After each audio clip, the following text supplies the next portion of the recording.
एक शहर में एक लड़की रहती थी जिसका नाम था माला। माला सिर्फ 5वीं कक्षा तक ही पढ़ी थी। वह बहुत ही गरीब परिवार से थी। माला की शादी एक मजदूर से होती है। शादी के कुछ सालों बाद माला को एक प्यारा सा बेटा होता है जिसका नाम माला पप्पू रखती है। माला और उसके पति एक दिन पप्पू के भविष्य के बारे में बात करते हैं। वह दोनों यह सोचते हैं कि वो नहीं पढ़े लिखे, लेकिन वह अपने बेटे को पढ़ा लिखा कर एक बड़ा और काबिल आदमी बनाएंगे। यह सोचकर माला ने यह फैसला किया कि वह अपने पति के साथ भी काम करेगी और पप्पू के भविष्य के लिए पैसे जोड़ेगी। माला अपने पप्पू को अपने साथ काम की जगह पर ले जाती और पप्पू वही खेलता रहता और माला अपने पति के साथ वहीं काम किया करती थी। पहले एक के पैसे आते थे घर में, अब दोनों कमाने लगे तो माला बहुत खुश रहती। हर रोज़ शाम को जब माला घर लौटती आती तो अपनी कमाई गुल्लक में रखा करती थी। एक दिन की बात है जब माला अपने काम करने की जगह पर सर पर ईंट ले सीढ़ियों से छत पर जाती रहती है। उसका बेटा पप्पू भी उसके पीछे जाने लगता है। माला अपने पीछे आते पप्पू को नहीं देखती, पर उसके पति और कुछ काम करते मजदूर देख लेते हैं। पप्पू सीढ़ियों से ऊपर चढ़ छत के किनारे चला जाता है। पप्पू को बचाने के लिए माला के पति पप्पू की तरफ भागते हैं और पप्पू और माला के पति दोनों खुली छत से नीचे गिर जाते हैं, जिसके बाद माला के पति का देहांत वहीं हो जाता है। पप्पू बच जाता है, पर उसके सिर पर लगे चोट के कारण पप्पू को दिखाई देना बंद हो जाता है।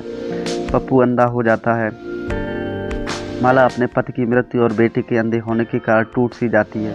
वह सोचती है कि उसके अपने पति का सपना भी पूरा करना है। वह एक बार फिर से उस अपने को मजबूत करती है। तभी अस्पताल में एक मरीज को किडनी की ज़रूरत होती है। वह एक बहुत धनी आदमी होता है। उसके बच्चे बाहर विदेश में रहते हैं। वह बूढ़ा व्यक्ति होता है। उसके घर परिवार में सिर्फ एक नौकर ही था, उसके साथ अस्पताल में होता है। माला उस बूढ़े व्यक्ति के पास मिलने जाती है और उससे बात करती है। बाबा, अगर मेरी किडनी आपके शरीर के साथ मैच करेगी तो मैं आपको एक किडनी दे दूंगी, मगर आपको मेरे लिए भी कुछ करना होगा।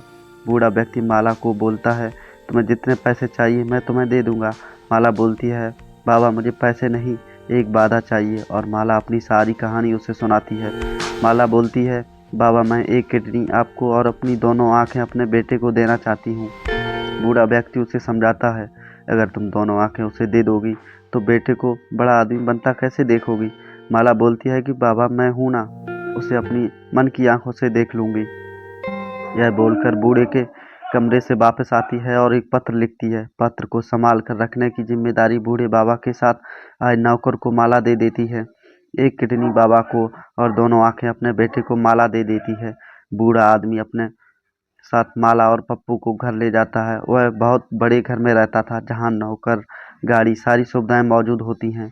पप्पू का दाखिला बहुत बड़े स्कूल में करवाया जाता है। पप्पू पढ़ने में काफ़ी तेज और समझदार था।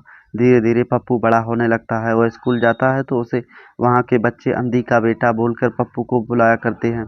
पप्पू का हमेशा स्कूल में बच्चे मजाक उड़ाया करते थे। पप्पू अपनी माँ के साथ स्कूल जाना और आना नहीं चाहता था। वह हमेशा अपनी माँ को बोलता कि तुम गाड़ी भेज दिया करो, खुद मत आया करो, मगर माला पप्पू की बात नहीं मानती। वह रोज स्कूल चली जाती। पप्पू अपनी माँ से बिल्कुल भी प्यार नहीं करता था। उसे लगता कि यह वह औरत है जिसके कारण मुझे स्कूल में मजाक बनाया जाता है। वह अपनी माँ से नफरत करता था। माला को यह बात मालूम होती है कि पप्पू उससे प्यार नहीं करता, पर वह पप्पू को कैसे समझाती कि वह देख नहीं सकती, इसलिए वह रोज स्कूल चली जाती है। ऐसे में वह कम से कम स्कूल के गेट पर बच्चों की आवाज़ सुनकर खुश हो जाती थी। वह अपना और अपने पति का सपना पूरा कर रही थी। स्कूल के बाद कॉलेज और फिर नौकरी पप्पू को मिल जाती है। इसके बाद नौकरी पाते ही पप्पू एक नया मकान में रहने चला जाता है, मगर अपनी माँ के बिना। इस बार जब पता चला माला को तो ऐसा लगता है उसका दिल टूट जाता है। वह अपने बेटे से मिलता उसके नए नए घर सुबह जाती है, पर पप्पू माला से मिलने से इनकार कर देता है। माला उसके घर से बाहर नौकर की सहायता के बिना ही निकल जाती है, जिसके बाद वह देख नहीं पाने के कारण एक गाड़ी के नीचे आ जाती है। पप्पू जब अपने गाड़ी में बैठकर दफ्तर जाने को निकलता है तो गेट के पास काफ़ी भीड़ लगी होती है। पप्पू गाड़ी से निकलकर देखने जाता है कि इतनी भीड़ क्यों है, जिसके बाद वह वहाँ पर अपनी माँ को मरा हुआ पाता है। पप्पू की आंखों से आंसू निकलने लगते हैं। अपनी माँ को गोद में जब उठाता है तो उसके हाथ एक पत्र मिलता है जिसमें माला ने पूरी कहानी लिखी होती है, उसके जन्म से पप्पू की पिता की मृत्यु और पप्पू की आंखों के बारे में। बाबा को किडनी देने जा रही हूँ, आदि सभी बातें जो आज तक पप्पू नहीं जानता था। जिसके बाद पप्पू बहुत रोया और अपनी माँ से माफ़ी भी मांगी। वह अपनी हरकतों पर बहुत पछताता रहा।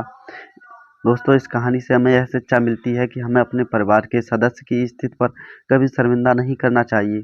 माँ और पिताजी का स्थान भगवान से पहले होता है, क्योंकि भगवान को हम ना तो देख सकते हैं, ना ही मिल सकते हैं। इसीलिए हमें अपने माँ और पिताजी का स्थान सबसे पहले देना चाहिए।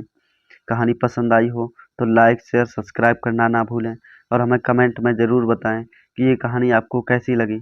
मिलते हैं नई कहानी के साथ। जय श्री राम दोस्तों।